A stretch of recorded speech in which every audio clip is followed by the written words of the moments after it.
Híbridos macacos humanos. Isto não aconteceu e não pode acontecer. 11 de maio, 2019. Híbridos macacos humanos.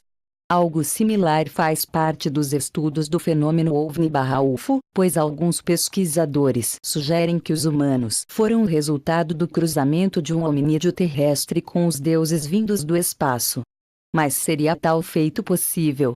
Híbridos macacos humanos. Muito possivelmente, o equivalente mais próximo do mundo real ao fictício Dr. Frankenstein do romance clássico de Mary Shelley de 1818. Frankenstein foi um cientista russo que tinha um fascínio perturbador com a ideia de hibridizar diferentes tipos de animais. Era um fascínio que beirava a obsessão perigosa e enlouquecida. O nome do homem era Ilya Ivanov, que chegou neste mundo em agosto de 1870, na cidade russa de Shchigry. No entanto, ele não estava destinado a permanecer em seu ambiente de cidade pequena. Ivanov obteve sua cátedra em 1907 e trabalhou em um santuário de animais localizado na Ucrânia, especificamente na província de Oblast de Kherson.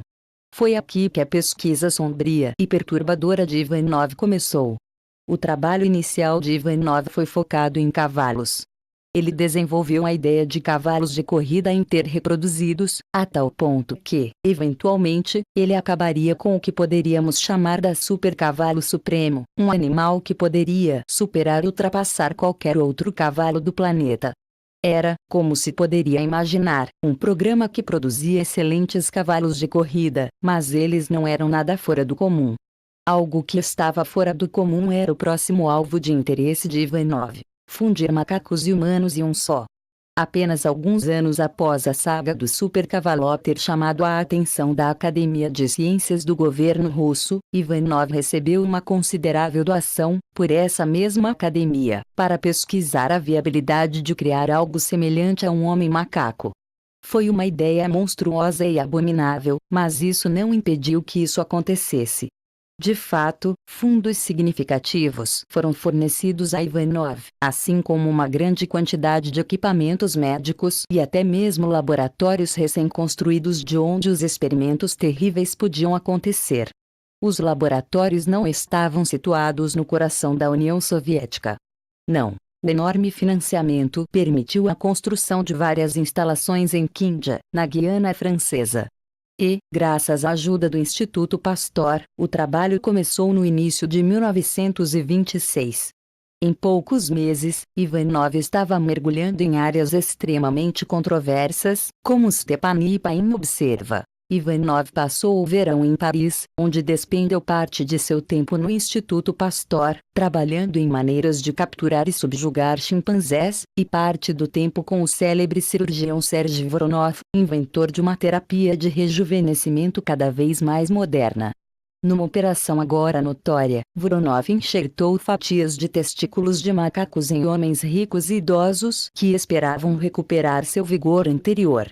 Naquele verão, ele e Ivanov foram manchetes ao transplantar o ovário de uma mulher para uma chimpanzé chamada Nora e depois inseminá-la com esperma humano. A equipe de Ivanov utilizou chimpanzés e gorilas em seus experimentos, todos focados em tentar engravidar com êxito fêmeas de macacos e chimpanzés com espermatozoides humanos. Em um aspecto, fazia muito sentido. Os chimpanzés, por exemplo, têm uma sequência de DNA que é em torno de 95% idêntica à da raça humana. O que parecia promissor no papel e na teoria, no entanto, provou ser muito menos promissor na realidade. Isso quer dizer que nenhuma das tentativas de engravidar funcionou. No entanto, Ivanov não foi dissuadido. Ele decidiu adotar uma abordagem diferente, uma abordagem muito perigosa e até mesmo antiética.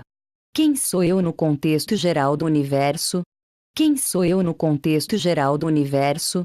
Se o processo de fecundação de macacos com esperma humano não funcionasse, pensou Ivanov, por que não engravidar mulheres humanas com esperma de macaco? Isto é precisamente o que Ivanov fez, em tribos locais. Parece, pelos registros que sobreviveram, que pouco, ou nenhum, pensamento foi dado aos aspectos morais de tudo isso, ou, para ser correto, a profunda falta de moral. E, b. O trauma que as mulheres podem experimentar, no caso de terem dado à luz abominações bizarras, meio humanas e meio primatas. Apesar dessa abordagem, e independentemente dos animais utilizados serem ou não chimpanzés ou gorilas, o fracasso foi o único resultado. Ivanov ainda não estava dissuadido.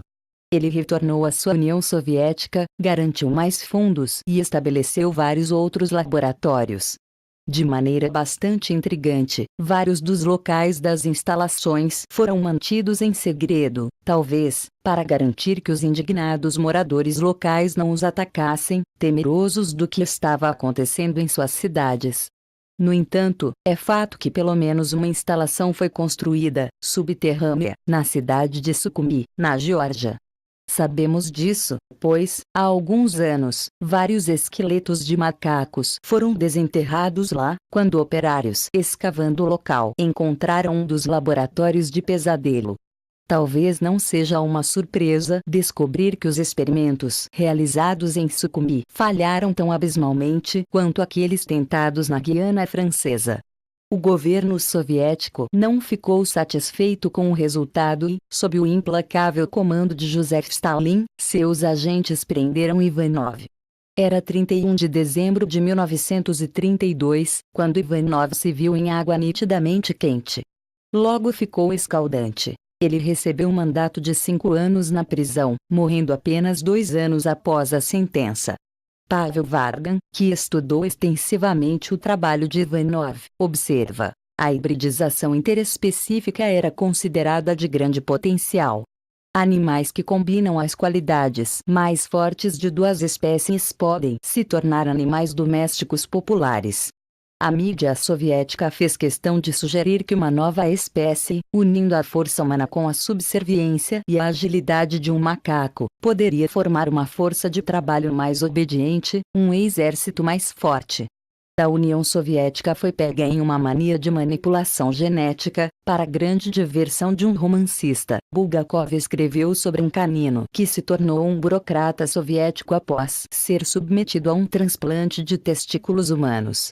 Os edifícios nesta colina acima de Sukhumi seriam a resposta soviética aos insectos de Darwin, onde as quimeiras nasceram e a biologia se tornou outra ferramenta no arsenal do propagandista. A palavra final vai para Jerry Bergman, Ph.D., que diz: no final, a pesquisa falhou e não foi tentada novamente, pelo menos publicamente. Hoje sabemos que não será bem-sucedida por muitas razões, e as tentativas do professor Ivanov são, por esse motivo, um grande embaraço para a ciência. Um problema é que os humanos têm 46 cromossomos, macacos 48, e, por essa razão, os cromossomos não se encaixam adequadamente, mesmo que um zigoto seja formado. Outro problema é que existe uma diferença de 40 milhões de pares de bases conservadora entre humanos e nossos parentes evolutivos próximos, os chimpanzés. Esses experimentos são o resultado do pensamento evolutivo e falharam porque sua premissa básica é falsa.